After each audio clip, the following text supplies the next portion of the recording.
헨리 크라우드가 쓴 변화와 치유라는 책이 있습니다. 그 책에서 크라우드는 한 상담 사례를 이야기하고 있습니다. 한 여성이 병원 응급실에 실려왔습니다. 자살을 시도하다가 잘못되어서 오게 된 것입니다. 응급치료를 받고 어느 정도 회복이 되어졌을 때 크라우드를 만나서 상담을 하게 되었던 것이죠. 누구에게 상처를 받았습니까? 그렇게 물었더니 이 여성이 이렇게 대답을 합니다. 나를 살린 게 상처예요. 내가 원하는 것은 죽는 것입니다. 내 몸을 내 마음대로 할 수 없습니까? 분노하며 말을 했습니다. 그런데 이 크라우드가 그녀의 환경을 조사하고 깜짝 놀랐습니다. 그 여성의 남편은 존경받는 목사였습니다. 그리고 특히 아내를 깊이 사랑했습니다. 사남매는 모두 제대로 공부하여 사회의 지도자가 되어졌습니다. 헨리 크라우드는 이렇게 말합니다. 외적인 환경은 장밋빛이었는데 그의 마음은 깜깜했습니다. 여러 번 상담을 하면서 알게 된 것이 있습니다. 목사의 아내로서 수많은 사람의 시선 앞에서 상처받았다고 합니다. 그리고 자라나는 자녀들의 어머니의 역할을 하면서도 견딜 수 없는 상처가 그 안에 가득해졌다고 합니다. 그녀의 마음 깊은 곳은 어둠에 갇혀 있었다는 것이죠. 예배는 드리지만 하나님과의 결속이 없었습니다. 가족들과 많은 이웃들을 만나지만 그들과의 결속이 전혀 되지 못했습니다. 겉으로는 예배를 드리고 가족들과 이웃들을 만나지만 그들과의 관계가 꽁꽁 닫혀버렸던 것입니다. 사람에게 중요한 것이 무엇입니까? 물질도 필요하고 건강도 필요하고 참 많은 것들이 필요한데 어쩌면 가장 중요한 것은 우리의 마음입니다. 헨리 크라우드는 그것을 우리말로 번역할 때에 하나됨보다는 결속이라는 마음이 더 맞습니다. 뗄래야 뗄 수 없는 관계, 서로 강하게 연결되어 있어야 된다는 의미입니다. 상대방과의 진정한 결속이 없으면 아무리 모든 외적 조건이 갖추어져도 문제가 생긴다는 것입니다. 믿음을 가지고 살아가는 나는 어떻습니까? 예배와 경건을 통하여 우리에게 이루어져야 될 것은 아버지 되신 하나님과의 결속입니다. 예배는 드리는데, 기도는 드리는데, 심지어 말씀을 묵상하는데 하나님과의 관계가 떨어져 있다면 그런 예배를 드리는 것이 아닙니다.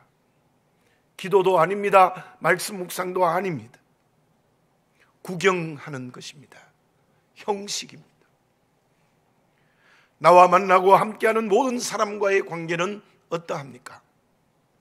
가족들과 함께 대화하고 먹고 잠자리도 같이 합니다. 가까운 동료들, 친구들, 이웃들과도 함께 합니다. 그런데 진정 그들과 결속되어 있습니까?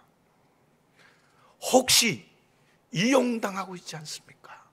아니면 그들을 이용하고 있지는 않습니까? 요한계시록 3장 20절에 이러한 말씀이 있습니다. 볼지어다 내가 문 밖에 서서 두드리노니 누구든지 내 음성을 듣고 문을 열면 내가 그에게로 들어가 그와 더불어 먹고 그는 나와 더불어 먹으리라. 예수님과 나와의 관계가 절호해야 된다는 겁니다. 주님이 내 안에 계시고 내가 주님 안에 있는 강한 결속의 관계, 이게 우리의 영성에 필요하고 마음에 필요한 것입니다. 에베소 4장 2절 3절에 이러한 말씀이 있습니다. 모든 겸손과 온유로 하고 오래 참음으로 사랑 가운데서 서로 용납하고 평안의 매는 줄로 성령이 하나 되게 하신 것을 힘써 지키라. 아멘. 에베소 교회를 향하여 바울이 권면합니다. 성도와 성도와의 관계가 온전히 하나로 결속되어져야 된다는 권면의 내용입니다. 지난 주일에는 우리 교회 표어인 성령으로 날마다 열리는 교회라는 표어를 여러분에게 말씀드렸습니다. 우리 교회 공동체가 하나님께 열리고 이웃과 역사와 열방에게 열려야 된다고 말씀드렸습니다. 그러기 위하여 내 한 사람의 마음이 하나님과 결속, 성도들과의 진정한 결속, 더 나아가 내게 맡겨진 모든 이웃과의 결속이 너무나도 중요하다는 것입니다. 엘리야가 어떻게 갈멜산 전투에서 승리할 수 있었습니까? 하나님과 온전히 결속되어져 있습니다. 백성들을 향하여 그의 마음이 열려 있었습니다. 그때 하나님의 불이 내려와 재물을 태우는 놀라운 역사가 일어났던 것이죠.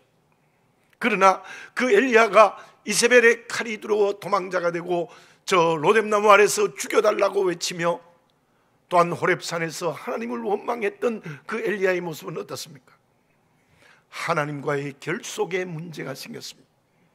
백성들이 모두 우상을 섬긴다고, 나만 하나님만 바르게 섬긴다는 마음의 문을 백성들에게 닫아버렸기 때문입니다. 저는 목사로서 이 말씀을 준비하면서 질문해 보았습니다.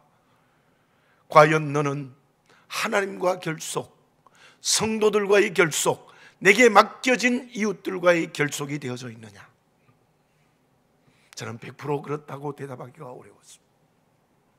다만 그렇게 결속되도록 영적 변화의 노력이 필요하다고만 제 마음에 되뇌어졌습니다. 스스로에게 질문해 보시기 바랍니다.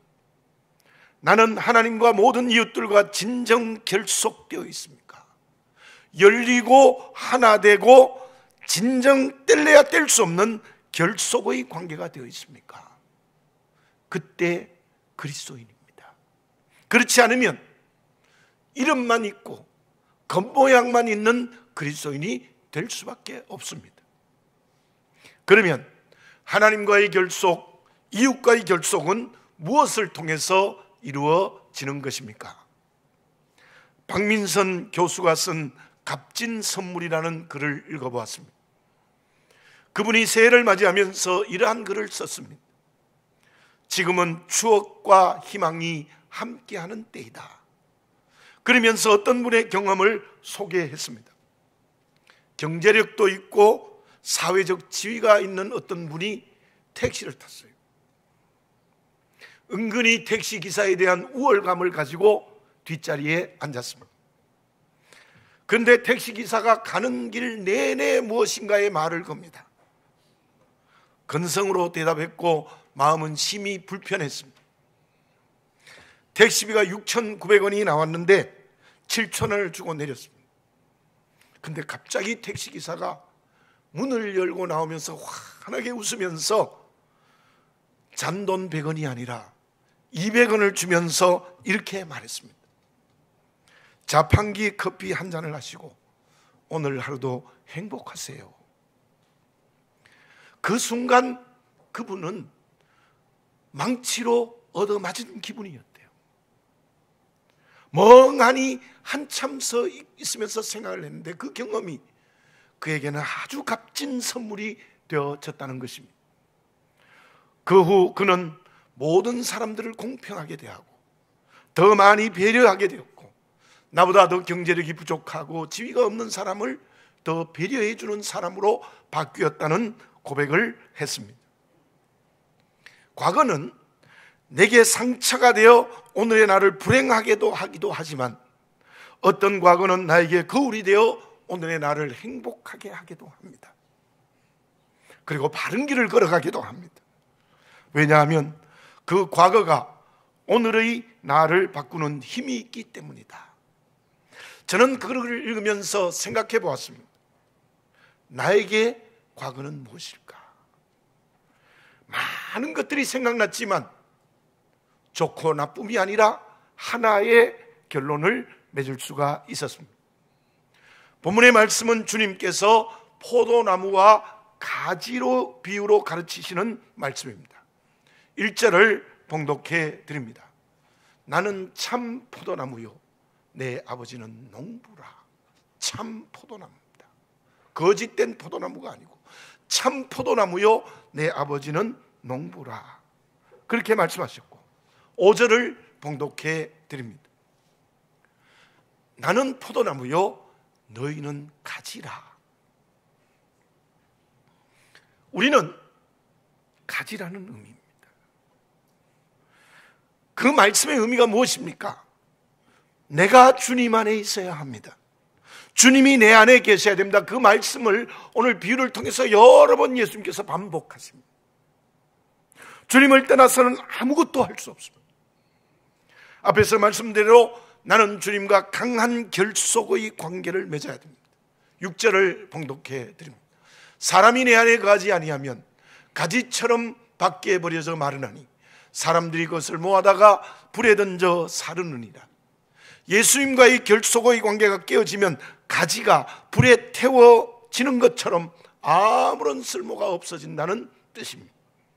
그런데 오늘 본문의 말씀에는 기록되지 않았지만 이 예수님의 말씀의 비유를 통하여 볼 수 있는 것은 무엇인가 하면 가지와 가지도 포도나무를 통하여 연결되어져 있습니다. 무슨 말씀입니까? 성도와 성도들도 바로 그리스도 안에서 강한 결속이 필요하다는 내용이 저 비유 속에 있습니다. 그렇다면 그렇게 주님과의 결속, 이웃과의 결속은 무엇을 통하여 이루어집니까? 7절을 봉독해 드립니다. 너희가 내 안에 거하고 내 말이 너희 안에 거하면 무엇이든지 원하는 대로 구하라 그리하면 이루리라. 아멘. 저 말씀을 보면 너희가 내 안에 거하는 것이 무엇이냐? 예수님의 말씀이 내 안에 거하는 것이 바로 내가 너희 안에 거하는 것이다. 그렇게 말씀하신 것입니다. 저는 이 말씀을 읽으면서 앞에서 드린 질문에 대한 분명한 대답을 할 수 있었습니다. 나에게 과거의 가장 중요한 추억과 기억이 무엇이냐? 말씀입니다. 말씀입니다. 말씀이 나를 구원했습니다. 말씀이 나를 여기까지 인도한 결정적 기억입니다. 말씀이 지금도 나를 인도하고 계시고 천국 갈 때까지 말씀이 나를 인도하실 것입니다. 여러분들에게도 저와 같은 말씀이 주는 과거의 기억과 결정적인 경험이 많을 것입니다. 그것이 오늘의 그리스도인이 되게 했을 것입니다. 좀 더 이 말씀을 넓게 생각해 봅시다. 역사로 보면 성경 말씀은 지금부터 3,500년 전에서 2,000년 전에 기록된 참으로 과거의 말씀입니다. 내 인생의 과거뿐만 아니라 실제적으로 역사적으로 보면 과거에 성령에 감동된 기자들에게 쓰여진 것이 말씀입니다.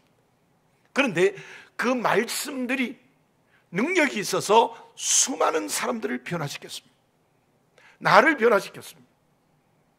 그 변화의 과거가 오늘의 내가 되었습니다. 저는 과거에 처음 예수 믿을 때에 심한 신비적 신앙이었습니다. 거칠게 방언 기도를 드렸습니다. 기도원을 하루가 멀다 하고 다녔습니다. 고등학생 때 새벽 기도에 가면 힘을 다하여 소리질러 기도했습니다. 그것만이 믿음의 길이라고 생각했습니다. 물론 그러한 체험이 우리에게 필요할 수 있습니다. 그때 담임 목사님이 저를 개인적으로 불러서 구원의 말씀들을 제게 가르쳐 주었습니다. 제가 잊혀지지 않습니다. 그때 배운 구원의 말씀이 지금도 여러분들에게 구원에 대한 진리를 가르치는 말씀의 내용의 뼈대입니다. 그리고 저는 목사님 사택에서 1년을 살았습니다. 그때는 지금보다 훨씬 더 성경을 많이 읽었습니다. 신약 성경은 일주일에 한 번씩 읽어나갔습니다. 그런데 제게 또 하나의 결정적 경험은 신학을 한 것만이 아니라 제가 여러 번 여러분에게 말씀드렸던 김치영 목사님을 만나서 역사를 보는 새로운 눈이 열렸습니다. 정말 제 신앙이 뒤집어지는 그런 역할을 김태형 목사님을 통하여 주시는 말씀을 통해서 제게 기억되는 일입니다. 제게 주어진 과거의 말씀들이 준 능력들이 주님과 결속이 되고 이웃과 결속이 될 수 있도록 이끌어 주셨다는 것을 제가 여러분에게 간증할 수 있습니다. 물론 지금도 내일도 그 말씀들이 주님과의 결속, 이웃과의 결속을 이끌어 주실 것입니다. 사랑하는 교우 여러분, 무엇이 나를 주님과 온전히 하나 되게 하십니까? 이웃과 하나 되게 하십니까? 강한 결속이 되게 하십니까? 오직 말씀입니다. 말씀이 나를 예수님과 하나 되게 하고 이웃과 뗄래야 뗄 수 없는 관계로 결속시켜주는 내용입니다. 본문을 좀 더 유익 있게 봅시다. 가지는 나무로부터 생명을 공급받습니다. 가지는 무엇에게 생명을 공급받습니까? 다시 한번 말씀드리면 나무로부터 생명을 공급받습니다. 우리는 누구에게 생명을 공급받습니까? 포도나무이신 예수님에게서 생명을 공급받습니다. 하나님이 농부라고 했습니다. 왜 여기서 하나님이 농부라고 했습니까? 뿌리를 깊이 내리게 해서 뿌리로부터 주어지는 영양분을 나무줄기에 주게 하는 게 농부입니다. 햇빛과 바람과 비와 거름을 주어 가꾸어서 나무에 생명을 공급하는 것이 농부이신 아버지 하나님이십니다. 그래서 제가 수없이 말씀드린 예수님은 하나님의 아들이십니다. 예수님은 하나님의 생명을 온전히 가득히 받으신 분이십니다. 그 받으신 생명을 우리에게 주시는 것입니다. 그래서 죄와 죽음에서 구원받고 거룩하게 믿음이 자라며 사명을 감당하게 된 것이죠. 그 생명이 말씀입니다. 그 생명이 말씀입니다. 시편 119편 105절에 이런 말씀이 있습니다. 주의 말씀은 내 발의 등이요 내 길의 빛이니이다. 빛이 된다는 것은 주님과 하나 되기 때문입니다. 그 말씀의 빛으로 이웃들과 하나가 됩니다. 에스라의 사명이 무엇이었습니까? 그는 바벨론에서 8,000명의 동족들과 함께 2차로 귀환을 합니다. 그는 귀환에서 처음 한 일이 하나님 앞에 회개의 기도를 한 거예요. 모든 백성들의 죄를 자기의 것으로 삼고 철저히 회개합니다. 그리고는 백성들에게 율법을 가르칩니다. 말씀을 가르칩니다. 그리고 말씀에 순종하지 않는 죄를 온 백성들이 회개하게 합니다. 말씀 회복 운동이었습니다. 그로 인하여 이스라엘 백성들이, 유다 백성들이 하나님과의 관계가 회복되고 백성들을 하나 되게 하는 일을 에스라가 한 것입니다. 그런데 고린도 교회를 봅시다. 그 교회는 은사가 충만했습니다. 병 고치는 은사, 방언의 은사, 방언을 통역하는 은사, 심지어 예언하는 은사, 온갖 은사로 가득한 교회였습니다. 하나님이 주신 것이죠. 그런데 그들은 하나님과의 관계를 깨뜨렸습니다. 개척한 바울과의 관계도 깨뜨렸습니다. 심지어 온 교인들이 4개의 파로 파벌을 나누어 심각하게 다투어 온 교회가 깨어져 버렸습니다. 그 이유가 무엇입니까? 그들은 말씀인 생명을 공급받지 못했습니다. 그들은 심지어 개척한 바울을 죽이려고까지도 했어요. 기가 막히는 교회였습니다. 사랑하는 교우 여러분들, 말씀의 능력은 하나님 아버지와 모든 이웃들을 함께하여 결속시키는 능력입니다. 과거에 체험했던 말씀의 능력, 그리고 오늘과 내일 주시는 말씀이 능력이 되어지시기 바랍니다. 그래서 하나님과의 강한 결속, 이웃과의 결속을 이루는 건강한 믿음의 그릇이 다 되어지시기를 바라겠습니다. 그래서 말씀이 좋아져야 돼요. 정말 우리가 말씀 묵상해야 됩니다. 시편 119편 103절에 이러한 말씀이 있습니다. 주의 말씀의 맛이 내게 어찌 그리 단지요 내 입에 꿀보다 더 다니이다. 그럴 수 있겠습니까? 그러면 저 말씀이 내게 능력이 되어 하나님과 강한 결속, 성도와 가족과 이웃들과의 강한 결속을 하는 살아있는 그리스도인이 되게 해 주실 줄로 믿습니다. 그러면 그렇게 말씀이 능력이 되어 하나님과 이웃들과 결속의 관계가 되면 하나님이 기뻐하십니다. 그렇다면 말씀의 능력이라는 그 내용이 구체적으로 무엇이겠습니까? 말씀을 실천하는 것이 무엇이겠습니까? 오세영 시인이 쓴 열매라는 시가 있습니다. 그 중에 일부를 말씀드립니다. 세상의 열매들은 왜 모두 원만함과 사랑의 이미지, 땅으로 파고드는 뿌리, 하늘로 뻗어가는 가지는 각이 지고 뾰족한데 스스로 익어 떨어질 줄 아는 열매는 모가 나지 않는다. 하늘의 능금 먹는 자의 이빨은 공격적이지만 먹히는 능금은 부드럽다. 희생적이고 사랑이 충만한, 그대는 아는가? 스스로 먹힐 줄 아는 열매는 스스로 희생함으로 새로운 생명을 잉태하는 존재, 모가 나지 않는다는 것을. 저는 그 시를 읽으면서 두 가지 생각이 났습니다. 하나는 열매는 직선이 아니라 둥글다는 것이고, 또 하나는 자기를 희생하는 사랑으로 또 하나의 생명을 만든다는 사실입니다. 하나님이 주신 은혜와 은혜의 말씀이 능력이 된 사람, 그래서 하나님과 하나가 되고 이웃과 하나가 되는 사람은 누구입니까? 포도나무를 생각해 봅시다. 포도나무는 백향목처럼 아름답지도 않습니다. 백향목처럼 목재도 되지 않습니다. 가지가 뻗어나가는 것처럼 버드나무 가지처럼 멋지지도 않습니다. 뻗어나가기는 하지만 모양이 별로 볼품이 없습니다. 포도나무에 가장 아름답고 멋지며 좋은 것이 무엇입니까? 그것은 수없이 알알이 맺히는 열매입니다. 포도나무는 나를 위하여 십자가에 죽으시고 지금도 중보하시고 함께 하시는 예수님의 사랑을 상징하고 있습니다. 주님은 이 비유를 말씀하시고 9절과 10절에서 어떤 말씀을 하십니까? 아버지께서 나를 사랑하신 것 같이 나도 너희를 사랑하였으니 나의 사랑 안에 거하라. 내가 아버지의 계명을 지켜 그의 사랑 안에 거하는 같이 너희도 내 계명을 지키면 내 사랑 안에 거하리라.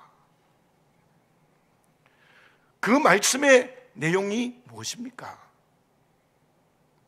예수님이 십자가에서 나를 사랑하신 것처럼 나도 그 사랑이 내 전 인격과 삶이 되어야 된다는 뜻입니다. 그 사랑으로 주님을 사랑해야 됩니다. 그 사랑으로 내게 맡겨진 모든 이웃을 사랑해야 됩니다. 10절을 다시 한번 읽어보겠습니다. 내가 아버지의 계명을 지켜 그의 사랑 안에 거하는 것 같이 너희도 내 계명을 지키면 내 사랑 안에 거하리라. 아버지의 계명, 아버지의 말씀을 지키는 것이 무엇이냐? 그것은 예수님의 사랑 안에 거하는 것이라고 명백하게 말씀하고 있습니다. 그리고 요한복음 14장 15절에는 이런 말씀을 하고 계십니다. 너희가 나를 사랑하면 나의 계명을 지키리라. 아멘. 무슨 말씀입니까? 말씀의 능력인 생명은 예수님의 사랑 안에 거하는 겁니다. 예수님의 사랑이 내 사랑이 되는 겁니다. 말씀의 능력이 열매 맺는 가장 중요한 열매는 사랑입니다. 그래서 갈라디아서 5장 22절 23절에 성령의 9가지 열매를 얘기하고 있습니다. 오직 성령의 열매는 사랑과 희락과 화평과 오래 참음과 자비와 양성과 충성과 온유와 절제니 이 같은 것을 금지할 법이 없느니라. 아멘. 저 9가지 열매 중에 첫 번째 열매가 사랑입니다. 저는 이렇게 생각합니다. 저 9가지 열매의 가장 중요한 것은 사랑의 열매가 없으면 8가지 열매도 맺힐 수 없습니다. 화평, 희락, 오래 참음, 자비, 양성, 충성, 온유, 절제 다 사랑이 있어야 포도알처럼 성령의 열매가 가득 맺히는 것입니다. 저는 한 번은 이렇게 기도를 한 적이 있어요. 하나님, 제가 목사인데도 도저히 용서가 안 되는 사람이 있습니다. 어떻게 해야 합니까? 그런데요, 그 기도를 드리는데 잊어버렸던 미운 사람이 다 나타나는 거예요. 마치 무슨 드라마에서 사람이 나타나면 확 제 뇌리에 스치는 거예요. 심지어 중학교 때 나보다 등수가 한 등 앞섰다고 자랑하는 친구도 생각나죠. 별의별 게 다 생각나요. 나에게 해를 끼쳤던 많은 사람들이 영화처럼 사람들이 제게 보이는 거예요. 그런데 놀라운 것은 그런 모든 미운 사람들에게 향한 미움이 싹 한 번에 없어지는 거예요. 신비한. 오래전에 경험한 것입니다. 그런데 제가 이 말씀을 준비하면서 아직도 해결되지 않는 게 있어요. 그들을 적극적으로 사랑할 수 있느냐?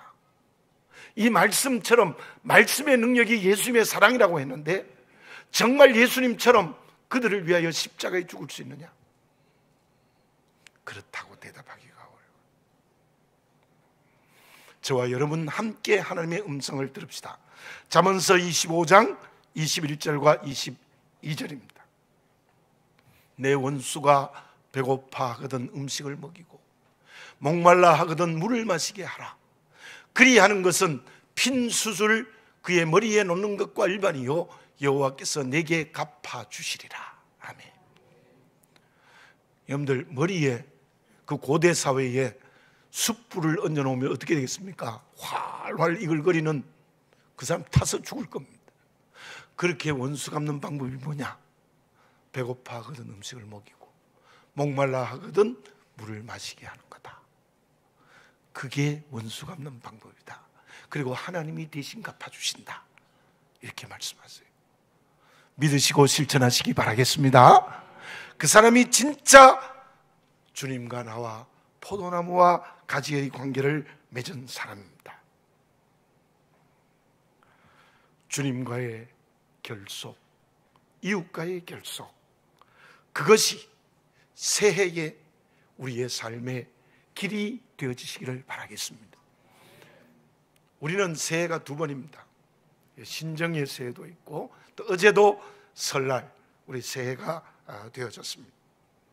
정말 이 새해가 되기 위해서는, 하나님이 주신 복을 받기 위해서는 하나님과의 강한 결속, 이웃과의 강한 결속인 주님과의 나와의 관계가 포도나무와 가지가 되는 길입니다.